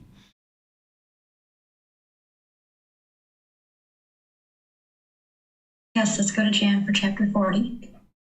Thank you, Miranda. Transcending physical pain by avoiding mental pain. Monks, the uninstructed worldling feels a pleasant feeling, a painful feeling, and a neither painful nor pleasant feeling. The instructed noble disciple too feels a pleasant feeling, a painful feeling, and a neither painful nor pleasant feeling. Therein, monks, what is the distinction, the disparity, the difference between the instructed noble disciple and the uninstructed worldling? Venerable Sir, our teachings are rooted in the perfectly enlightened one, guided by the perfectly enlightened one, taken refuge in the perfectly enlightened one. It would be good if the perfectly enlightened one would clear up the meaning of this statement. Having heard it from him, the monks will remember it. Then listen and attend closely, monks. I will speak. Yes, Venerable Sir, the monks replied. The perfectly enlightened one said this: Monks, when the uninstructed worldling is being contacted by a painful feeling, he sorrows, grieves, and has displeasure. He weeps, beating his breast, and becomes distraught. He feels two feelings, a bodily one and a mental one. Suppose they were to strike a man with a dart, and then they would strike him immediately afterward with a second dart, so that the man would feel a feeling caused by two darts. So too, when the uninstructed worldling is being contacted by a painful feeling, he feels two feelings, a bodily one and a mental one. Being contacted by that same painful feeling, he has aversion towards it. When he has aversion towards painful feelings, the underlying tendency to aversion towards painful feelings lies behind this. Being contacted by a painful feeling, he seeks excitement and sensual pleasure. For what reason? Because the uninstructed worldling does not know of any escape from painful feelings other than sensual pleasure. When he seeks excitement and sensual pleasure, The underlying tendency to crave for pleasant feelings lies behind this. He does not understand, as it really is the origin and the passing away, the gratification, the danger, and the escape in the case of these feelings. When he does not understand these things, the underlying tendency to ignorance, unknowing of true reality, in regard to neither painful nor pleasant feelings lies behind this. If he feels a pleasant feeling, he feels it attached. If he feels a painful feeling, he feels it attached. If he feels a neither painful nor pleasant feeling, he feels it attached. This monk is called an uninstructed worldling who is attached to birth, aging, and death, who is attached to sorrow, grief, pain, displeasure, and despair, who is attached to discontentedness, I say. Monks, when the instructed noble disciple is contacted by a painful feeling, he does not sorrow, grieve, or have displeasure. He does not weep, beating his breast and becoming distraught. He feels one feeling, a bodily one, not a mental one. Suppose they were to strike a man with a dart, but they would not strike him immediately afterward with a second dart, so that the man would feel a feeling caused by one dart only. So too, when the instructed noble disciple is contacted by a painful feeling, he feels one feeling, a bodily one, not a mental one. Being contacted by that same painful feeling, he has no aversion towards it. Since he has no aversion towards painful feelings, the underlying tendency to aversion towards painful feelings does not lie behind this. Being contacted by a painful feeling, he does not seek excitement and sensual pleasure. For what reason? Because the instructed noble disciple knows of an escape from painful feelings other than sensual pleasure. Since he does not seek excitement and sensual pleasure, the underlying tendency to crave for pleasant feelings does not lie behind this. He understands, as it really is the cause and the passing away, the gratification, the danger, and the escape in the case of these feelings. Since he understands these things, the underlying tendency to ignorance, unknowing of true reality, in regard to neither painful nor pleasant feelings, does not lie behind this. If he feels a pleasant feeling, he feels it detached. If he feels a painful feeling, he feels it detached. If he feels neither a painful nor pleasant feeling, he feels it detached. This monk is called a noble disciple who is detached from birth, aging, and death, who is detached from sorrow, grief, pain, displeasure, and despair, who is detached from discontentedness, I say. This, monks, is the distinction, the disparity, the difference between the instructed noble disciple and the uninstructed worldling. The wise one, learned, does not feel the pleasant and painful mental feeling. This is the great difference between the wise one and the worldling. For the learned one, who has comprehended the teachings, who clearly sees this world and the next, desirable things do not provoke his mind. Towards the undesired, he has no aversion. For him, the attraction and repulsion no longer exist. Both have been extinguished, brought to an end. Having known the dust-free, sorrowless state, the transcender of existence rightly understands. All right. Thank you, Jan.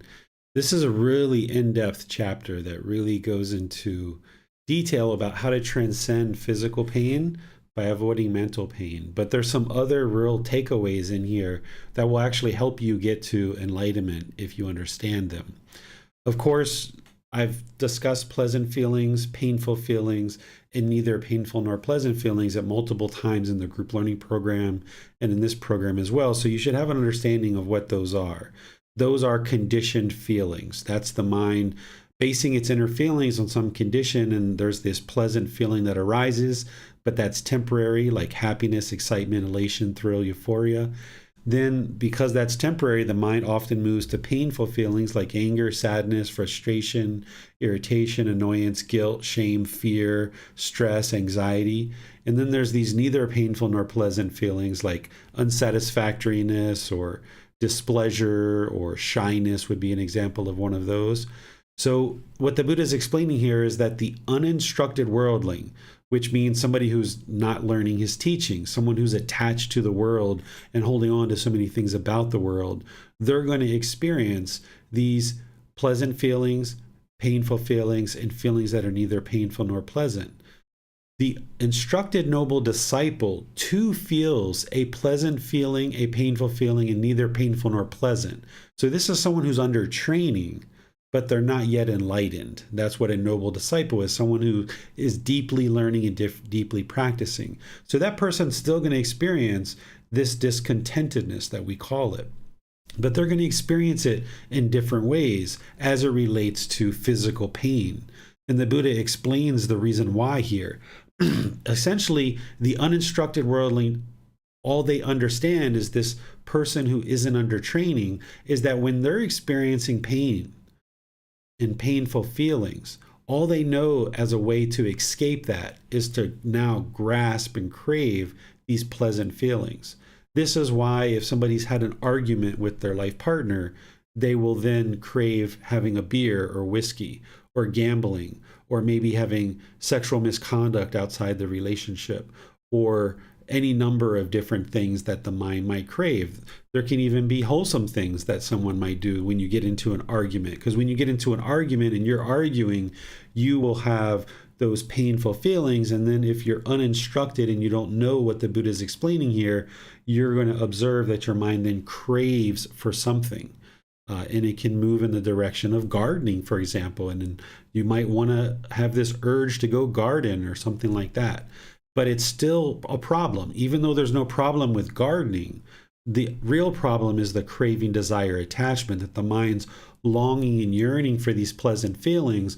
And the only way that it knows to get out of these painful feelings is to now long for these pleasant feelings. And then it goes towards conditioned pleasant feelings, and it doesn't actually solve the true problem. And the Buddha explains this as somebody who's getting hit with two darts. They get hit with the first dart of painful physical pain, and then there's this mental anguish, which is the second dart. But this not only happens with physical pain, it also happens with mental painful feelings. Like I mentioned, if you have an argument or if you're experiencing any kind of painful feelings, maybe if somebody dies that's close to you and you feel pain, this is where someone might turn to alcohol or some other type of thing as a way of chasing after the pleasant feelings, because the uninstructed worldling, someone who's not on the path to enlightenment and have the wisdom of the Buddha's teachings, doesn't understand that this is what the mind's doing. And this is where we can have a lot of destructive behaviors and destructive decisions. Now, what the Buddha is explaining that the instructed noble disciple does is that when that person, again, they're not enlightened, but when they experience painful feelings, they know that they're experiencing painful feelings because of craving, desire, attachment. Therefore, their mind doesn't grasp for the pleasant feelings. They don't chase after that because they know that that's the problem. Instead, they work on eliminating the craving, desire, attachment that's led to those painful feelings. And the Buddha is explaining this through physical pain, saying that where the uninstructed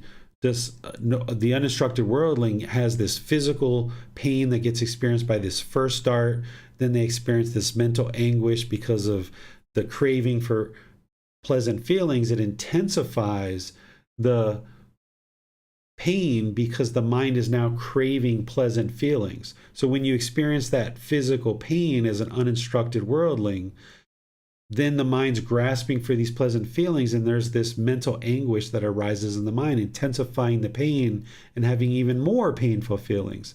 But the instructed noble disciple, someone who's learning really deeply, when they experience that physical pain or that any kind of painful feelings, they know what's happening is it's craving, desire, attachment. So they're not going to grasp for these pleasant feelings because that's part of the problem. So the Buddha is saying you're just experiencing the physical pain. You're not experiencing the mental anguish along with it. This is where I've talked in previous classes that an enlightened being or someone close to enlightenment is going to experience pain very differently than you did when you're off this path. Where when you're off this path and you experience physical pain, you might have this sorrow and grief and displeasure because the mind doesn't understand that this physical pain is impermanent. The person might even fear death, depending on what the physical pain is.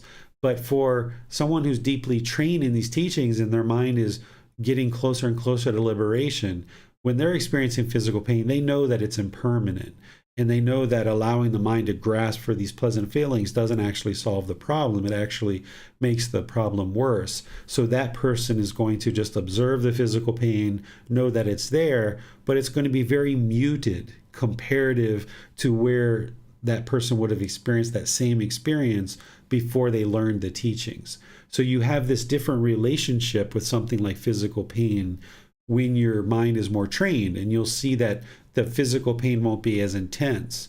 You're always going to have physical pain even as an enlightened being, because that physical pain is there to tell you that something's wrong in the physical body and that you need to take corrective action to fix that. But an enlightened being isn't going to feel the level of intensity of physical pain that an uninstructed practitioner is going, or an uninstructed human being is going to experience, because that person doesn't understand craving, desire, attachment is the problem, and they're still grasping for pleasant feelings. So you might observe this as your mind's becoming more and more liberated. If you stump your toe, or you hit your hand with a hammer, or something falls on your head or your body, where in the past you might have gotten really angry, really frustrated, you might have blown up with a lot of anger and rage, where now when those things happen, same exact thing can happen. You feel the physical pain and you've got to take corrective action, but you don't feel the mental pain, the mental anguish, because your mind isn't grasping for these pleasant feelings. So therefore, the mind can reside more peaceful, calm, serene, content with joy.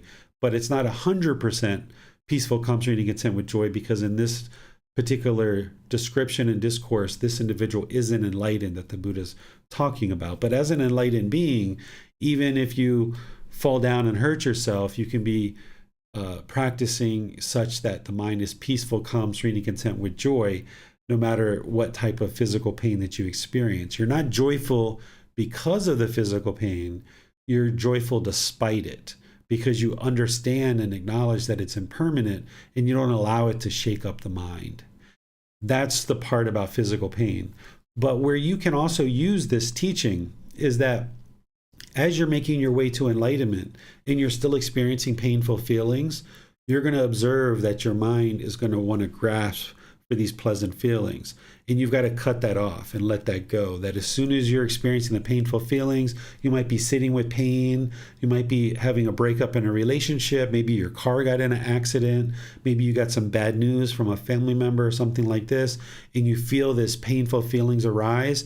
Well, you can hopefully cut it off and let it go as a bodily sensation. But if that doesn't happen and it comes into feelings in the mind, you might observe at some point when you're dealing with that discontentedness that the mind wants to long and yearn for pleasant feelings, because it wants to get rid of these painful feelings. And the way that it's choosing to do that is through grasping for something to arise pleasant feelings. But you're not interested in the mind doing that, because that's part of the problem. So where you see the mind grasping, having this craving, desire, attachment, longing, and yearning, trying to chase after pleasant feelings, cut that off. Sometimes you have to really sit with the painful feelings, understand them enough so that you can eliminate whatever craving, desire, attachment caused those painful feelings. That's what will eliminate the painful feelings. If you're experiencing painful feelings and you overlook that, and you immediately long and crave for pleasant feelings, then you're kind of going 2 steps away and you're getting deeper into the problem. So rather than allow the mind to chase after something new to arise pleasant feelings, sit with the painful feelings, observe what's causing that, eliminate the craving, desire, attachments that caused it, and now your mind can move closer to liberation and closer to enlightenment, because you're eliminating the condition that caused those painful feelings to begin with. Craving pleasant feelings isn't going to permanently eliminate the discontentedness. It's not going to permanently eliminate the painful feelings. It's actually part of the problem. So understanding that, observing that, and then taking corrective action when you see the mind longing for the pleasant feelings is really going to help you to move the mind closer to enlightenment. What questions do you guys have on this chapter? It doesn't appear that there are any questions at this time, sir. All right. We'll move on to the last chapter for today, which is chapter 41. And this is the Eightfold Path. The Noble Eightfold Path, the way of practice leading to the elimination of discontentedness. And what, monks, is the noble truth of the way of practice leading to the elimination of discontentedness? It is just this Noble Eightfold Path, namely, right view, right intention, right speech, right action, right livelihood, right effort, right mindfulness, and right concentration.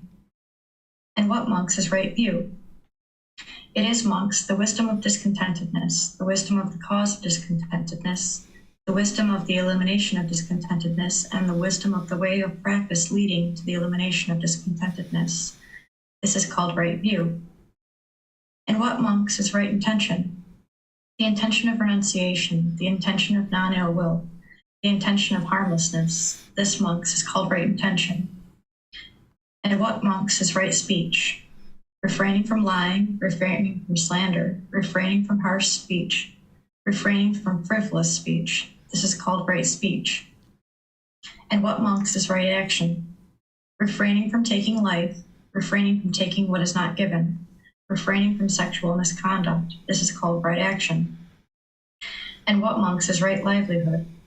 Here, monks, the noble disciple, having given up wrong livelihood, keeps himself by right livelihood. And what, monks, is right effort?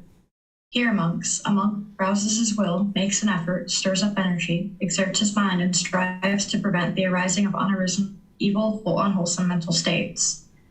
He rouses his will, makes an effort, stirs up energy, exerts his mind, and strives to overcome evil, unwholesome mental states that have arisen.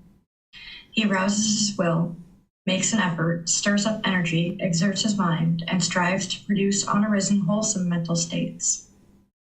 He rouses his will, makes an effort, stirs up energy, exerts his mind, and strives to maintain wholesome mental states that have arisen, not to let them fade away, to bring them to greater growth, to the full perfection of development. This is called right effort. And what, monks, is right mindfulness? Here, monks, a monk residing, reflecting on body as body, dedicated, clearly aware and mindful, having put aside craving and worry for the world. He resides reflecting on feelings as feelings, dedicated, clearly aware and mindful. Having put aside craving and worry for the world, he resides reflecting on mind as mind, dedicated, clearly aware and mindful. Having put aside craving and worry for the world, he resides reflecting on mental objects as mental objects, dedicated, clearly aware and mindful. Having put aside craving and worry for the world. This is called right mindfulness. And what, monks, is right concentration? Here, a monk, distant from sense desires, distant from unwholesome mental states, enters and resides in the first jhana, which is with thinking and pondering, based in seclusion, filled with excitement and joy. And with the subsiding of thinking and pondering, by gaining inner tranquility and oneness of mind, he enters and resides in the second jhana, which is without thinking and pondering, based in concentration, filled with excitement and joy. And with the fading away of excitement, remaining imperturbable, unable to be upset or excited, calm, serene, mindful and clearly aware, he experiences in himself the joy of which the noble ones say, peaceful is he who resides with equanimity and mindfulness. He enters the third jhana, and having given up pleasure and pain, and with the fading away of former gladness and sadness, he enters and resides in the fourth jhana, which is beyond pleasure and pain, and purified by equanimity and mindfulness. This is called right concentration. And that, monks, is called the way of practice leading to the elimination of discontentedness. All right. Thank you, Miranda. So this is the core and central teaching of the Buddha, the Eightfold Path. Everything connects into this. And this is kind of a certain layer of details of the Eightfold Path, and then his other teachings deepen this for you more and more. This is the path to enlightenment. Anybody who's interested in attaining enlightenment through the Buddhist teachings would need to learn this inside and out, backwards and forwards, like it's the back of your hand. And I teach this in a lot of detail in the group learning program because that's where students are starting out. And then in this program, you'll see this particular chapter show up a few times in the various volumes. And what I do is I just open up to any questions that you guys might have, because typically by the time students get into this program, they've already taken the group learning program at least once, if not more. So you would have already heard me teach this in detail in that program. So let me see what questions you guys have about any aspects of the Eightfold Path, any clarification that you would like to glean in terms of what the Buddha taught as each one of these steps. Jen has her hand raised, so let's go to her. Thank you, Miranda. Thank you, Teacher David. I'm not sure if I understand renunciation. My simple understanding of renunciation is that it's wanting to give up the things that are inhibiting you from attaining enlightenment. Would that be a fair way to describe this? Yes, and we can talk about it in more detail too. Here in the second step, it's translated as right intention. Some people translate it as right thinking or right thought. This is the thinking and the thoughts of the mind, or the intention. And this is at the very beginning of the path, because anybody who's coming into the path to enlightenment and coming from somewhere else, either never having studied the Buddha's teachings or even having studied the Buddha's teachings in the past, their mind still is not yet enlightened. And that means that their mind is holding on to certain ignorance or unknowing of true reality. And in order for somebody to get liberated into enlightenment, they would have to have this intention of renunciation or relinquishment or willingness to let go of false beliefs and things that the mind is hindered by. There's so many things that the mind is hindered by. When you saw the Buddha talking about being hindered by ignorance or the unknowing of true reality, this is countless things for someone who's just coming to this path.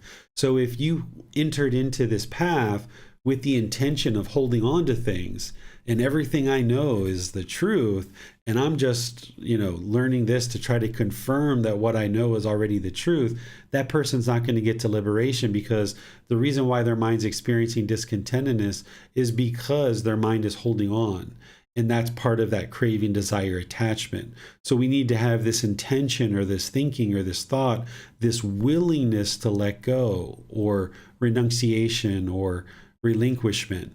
I was talking about this today with a student here in Chiang Mai. We were talking about in the past, about during the lifetime of the Buddha, there were these Brahmin, and the common person would go and pay the Brahmin money to pray on their behalf, and that person would then go home, and their life was supposed to become better as a way of paying this fee for this service, and then their life was going to get better. And the Buddha sharing his teachings about the natural law of karma, that this isn't how someone's life gets better. It's through gaining wisdom and making wise decisions, and then we experience wholesome results. So that person 2,500 years ago who has the belief that they can go and pay this Brahmin money to pray on their behalf and go home and their life gets better, they would have to have the intention of renunciation, the willingness to let go of that, because that is hindering their ability to create an improved life, because their mind falsely believes that they can just pay someone money and their life is going to become better. And there's countless things like this that an unenlightened mind is holding on to, that if it continues to hold on to them, it won't get to liberation. So there has to be this intention of renunciation, or this willingness to let go. That's what that one means. Thank you. Another way to think about this, Jan, is having an open mind, right? And not holding on to anything. It's just having an open mind about the teachings that you're learning about the Buddhist path, and not holding on to the things of the past.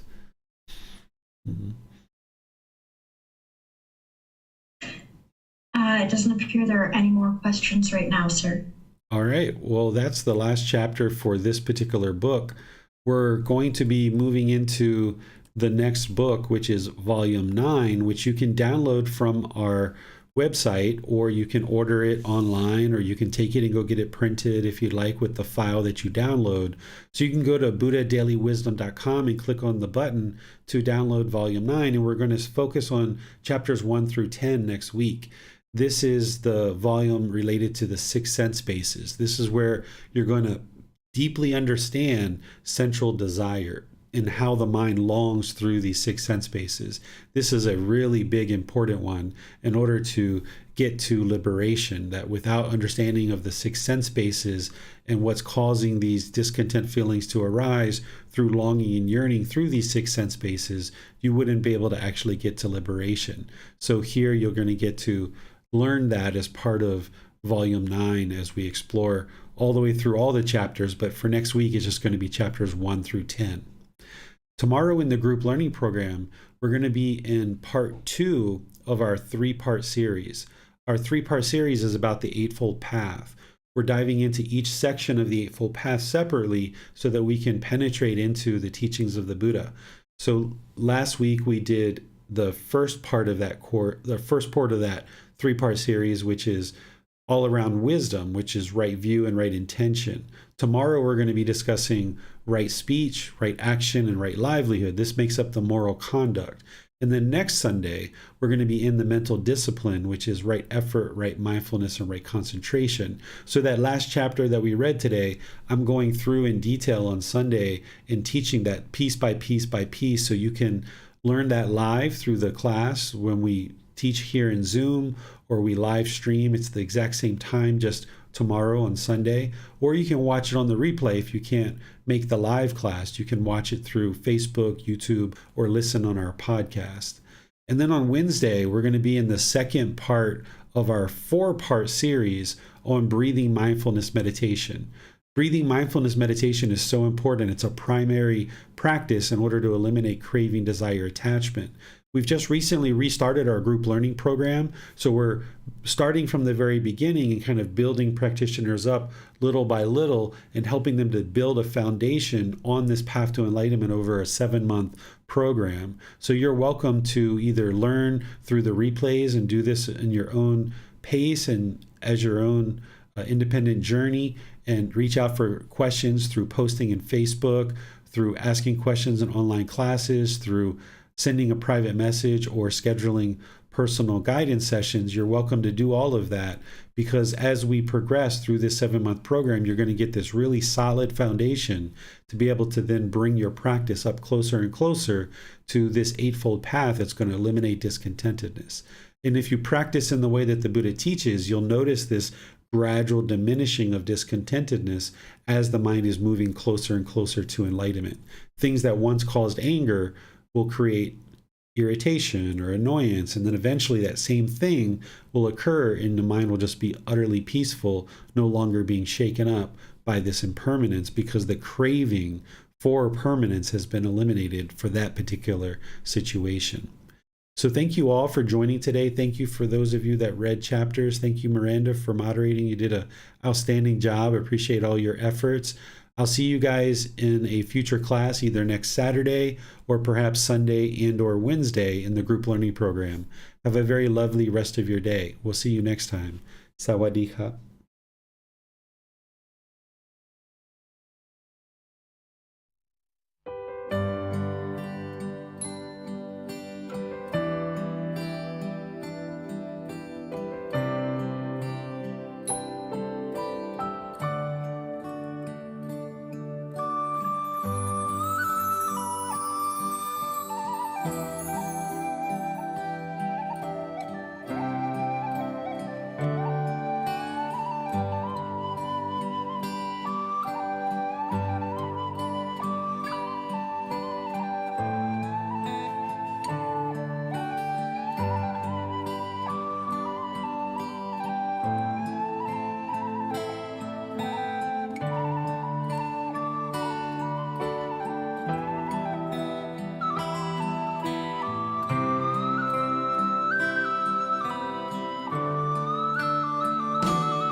Thank you again for watching. Enjoy your meditation. Look forward to seeing you online and answering any questions that you might have. Thank you so much.